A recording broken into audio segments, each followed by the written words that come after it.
اس نے ایک پاؤں گاڑ دیا اور انہوں نے کہا کہ ہم نہیں جائیں گے، یہاں پہ مارک کرو پہلے کہ یہ ہمارا زیر قبضہ علاقہ ہے۔ تو ہم نے کہا بابا یہ غلط ہے، ہم نہیں ایسا کریں گے، کیونکہ یہ تو پھر سراسر آپ کو کشمیر کے اوپر ٹوٹل آپ کا ناجائز قبضہ ہے۔ اگر ہم اس ناجائز قبضے کو قبول کرتے ہیں تو اس کے مضمرات یہ ہیں کہ کل کو آپ کہیں گے کشمیر کے اوپر بھی ہمارا ناجائز قبضہ ہے جو وہ قبول کر لیا گیا۔ تو یہ اس کے بڑی لمبی داستان ہے، لیکن انڈیا کے کچھ آبجیکٹیوز ہیں جس سمجھنے کی ضرورت ہے۔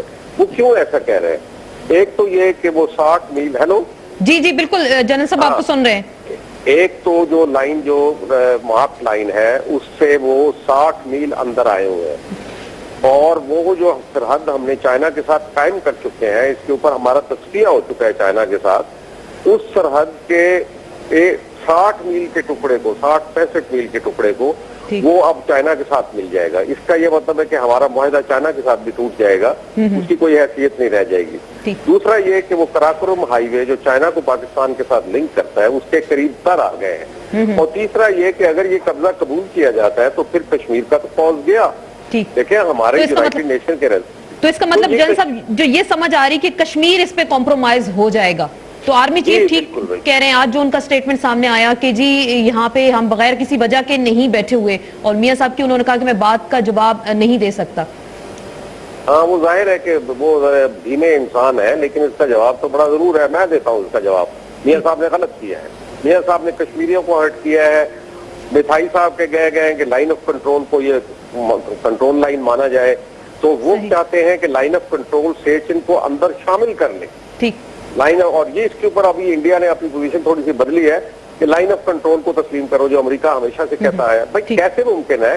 یہ کوئی زمین کا مسئلہ نہیں ہے، یہ ایک قوم کے حقوق کا مسئلہ ہے، یونائٹڈ نیشن نے قبول کیا ہوا ہے، ایسے کبھی نہیں ہوتا۔ بڑی بڑی لمبی اس کے اندر سٹرگلز رہتی ہیں، اور یہ کوئی ایک کتنے ہیں 139 ہمارے تو 3000 وہاں آفیسر جوان شہید ہو چکے ہوئے ہیں، ان کے پاس ایک بہت بڑا کاز تھا، اور وہ اس لیے جاتے تھے کہ اس کاز کو جاری رہنا چاہیے۔ جنرل صاحب آپ ہمارے ساتھ لائن پہ ہی رہیں گے، ہم ذرا حکومت کا موقف لے لیں کہ پیپلز پارٹی کی حکومت اس حوالے سے کیا کہتی ہے۔ میرین انور راجہ صاحبہ کو ہم ڈسکشن میں ویلکم بھی کہتے ہیں، کیا کہتی ہیں کہ پیپلز پارٹی کی حکومت کا وہی موقف ہے جو آج آرمی چیف جو صدر کے ساتھ دورے پہ گئے، انہوں نے کہا کہ فوج بغیر کسی مقصد کے نہیں یہاں پہ بیٹھی۔ بسم اللہ الرحمن الرحیم۔ آسما دیکھیے 1984 سے فوج اگر وہاں پہ بیٹھی ہوئی ہے تو بغیر مقصد کے نہیں بیٹھے۔ اگر ہمارے جوان وہاں پہ موجود ہیں، اپنی جان و مال کا پرواہ کیے بغیر ایک ملک کا دفاع کر رہے ہیں، تو سب سے پہلے تو میں سلام پیش کرتی ہوں ان فوجی جوانوں کو، اور اظہار یکجہتی اپنا دکھاتی ہوں ان فیملیز کے ساتھ جن کے لوگ آج میں سمجھتی ہوں کہ برف کی ایک سفید پوش چادر اوڑے ہوئے وہاں اندر ہیں۔ دیکھیے 1984 سے یہ معاملہ چل رہا ہے، اور ہماری فوج کسی مقصد کے بغیر وہاں نہیں بیٹھی۔ یہ جو سیاچن کا ایک محاذ ہے یا ایک معاملہ ہے، یہ اس لیے بھی بہت امپورٹنٹ ہے کہ انوائرمنٹلی اگر آپ دیکھیں تو یہ ہمارے واٹر چینلز کے لیے ایک بہت امپورٹنٹ میں سمجھتی ہوں ایک جگہ ہے۔ آج جناب آصف علی زرداری صاحب وہاں پہ گئے ہیں، اظہار یکجہتی کیا ہے، اور میاں صاحب کا جو بیان ہے، دیکھیے میاں صاحب کا، میں یہ کہتی ہوں کہ جمہوریت ہے، میاں صاحب جو چاہیں بیان دیں، انہوں نے تو یہ بھی کہا تھا ہم فوجی عدالتیں لگائیں گے اور آخری دم تک لگائیں گے، وہ چاہیں جو مرضی کہہ سکتے ہیں، مجھے میاں صاحب کے لیے بہت عزت ہے، مگر اس سے فوج کا مورائل ڈاؤن ہوتا ہے۔ یہ فوج کسی انڈیا کی فورس نہیں ہے، کسی سری لنکا کی نہیں ہے، یہ پاکستان کی فوج ہے، یہ آپ کے لیے میرے لیے بیٹھی ہے۔ میں آج سلام پیش کرتی ہوں جنرل اشفاق کیانی جو چیف ہے، کیانی صاحب نے جو سٹیٹمنٹ دیا آپ اس کے موقف کی تائید کرتی ہیں، پیپلز پارٹی کی حکومت۔ بات یہ نہیں ہے پیپلز پارٹی کی حکومت، پاکستان کی حکومت، پاکستان سیاچن میں 1984 سے کیوں بیٹھا ہوا ہے؟ پاکستان پیپلز پارٹی پاکستان کی پارٹی ہے نا۔ 1989 میں محترمہ بے نظیر بھٹو شہید صاحبہ نے راجیو گاندھی صاحب کے ساتھ کچھ معاملات طے ہو رہے تھے، کیونکہ انڈین ہاکس وہاں پہ انہوں نے اس کو ٹیک اوور کیا، اور وہ معاملات جو ڈی ملٹرائز کیا جا رہا تھا معاملات، اگر وہ ہو جاتے تو آج یہ معاملہ نہ ہوتا۔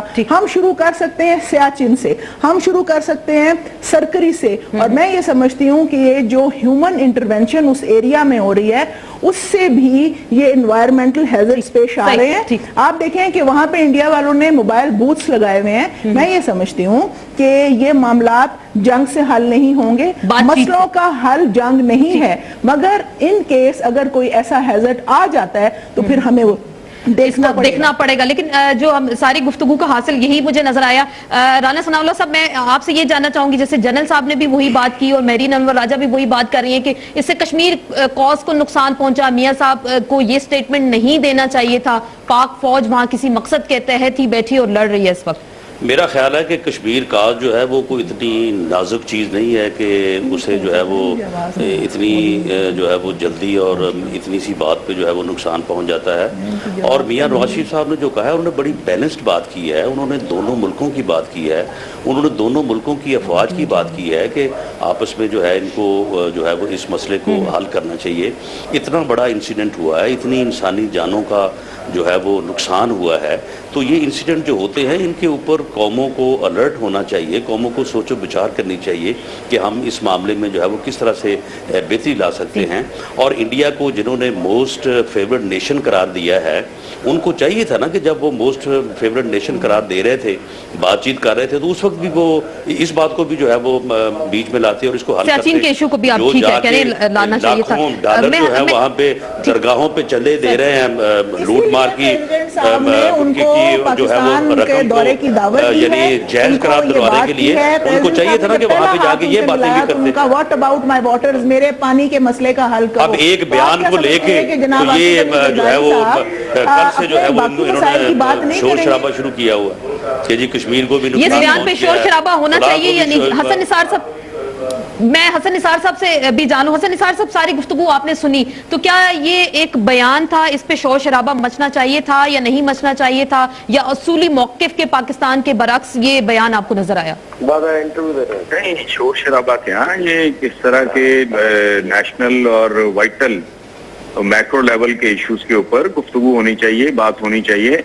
اور میاں صاحب کا یہ سٹیٹمنٹ پڑھ کے مجھے تو ان کے موجد مربی اور محسن جو جنرل ضیاء الحق تھے وہ یاد آ رہے ہیں, جنہوں نے کہا تھا کہ سیاچن پہ تو گھاس نہیں اگتی. یہ اب اگر اتنے ڈیکیڈ سے یہ صحیح کہا ہے جو آرمی چیف کا اسٹیٹمنٹ ہے, بہت لاجیکل ہے اور قابل فہم ہے. اس کے لیے لمبی چوڑی عقل کی ضرورت نہیں کہ ان سے زیادہ, مطلب باپ سے زیادہ بچوں کے ساتھ محبت کس کو ہو سکتی ہے. آرمی چیف اگر یہ کہتا ہے کہ بھئی اتنی دیر سے اگر ہم وہاں 22,000 فٹ کی بلندی پہ بیٹھے جانے دے رہے ہیں تو اس کی کوئی وجہ ہوگی. یہ تو کامن سینس کی بات ہے نا.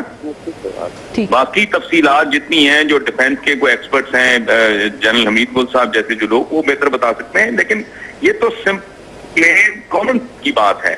میں ان لوگوں میں سے ہوں, میں انڈیا سینٹرک, میرا قطن نہیں ہے, یہ سب کو پتا ہے. میں ہندوستان کے ساتھ بہت ہی عمدہ اور اعلیٰ تعلقات کا حامی ہوں, لیکن ایسی ایک اٹھا کے اسٹیٹمنٹ دے دینا کہ جی آپ یک طرفہ طور پہ ودرا کر لیں اور فلانا, آئی ڈونٹ نو یہ playing to the gallery, global gallery کو پلے کرنے کی کوشش ہے, یہ کیا ہے. یہ واقعی یہ میرین بالکل ٹھیک کہہ رہی تھی, یہ تو ڈیمورلائز کرنے والی بات ہے, یہ تو ان کو ڈسون کرنے والی بات ہے. لیکن اس سے جیسے آپ کہہ رہے ہیں فوج کو ڈی مورلائز ہوئی, اور جیسے ہم نے پہلے بھی ذکر کیا کہ یہاں پہ فوجی بھی جیسے ملبے تلے وہاں پہ دبے ہوئے ہیں, اور لیکن 11 سیکٹر میں جا کے ہمارے سیاستدانوں کو ایسے سٹیٹمنٹ دینے چاہیے وہاں جا کے, اس محاذ پہ جا کے پہنچ کر. 1001 بار ان کو سوچنا چاہیے.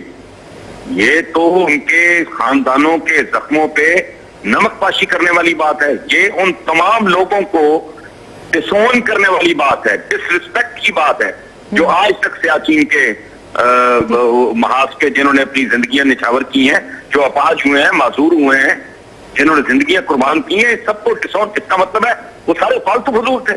ٹھیک, ہم اسی ایشو پہ مزید بات کریں گے, اور یہی پوائنٹ ہم رانا ثناء اللہ صاحب سے بھی جاننے کی کوشش کریں گے. میاں صاحب نے جو یہ آج سٹیٹمنٹ دیا, 2 ان کے ادوار تھے, تو اس میں اس ایشو پہ پہل کیوں نہ کی گئی, اسی پہ مزید بات کریں گے سیاچین کے ایشو پہ ایک مختصر سے بریک کے بعد.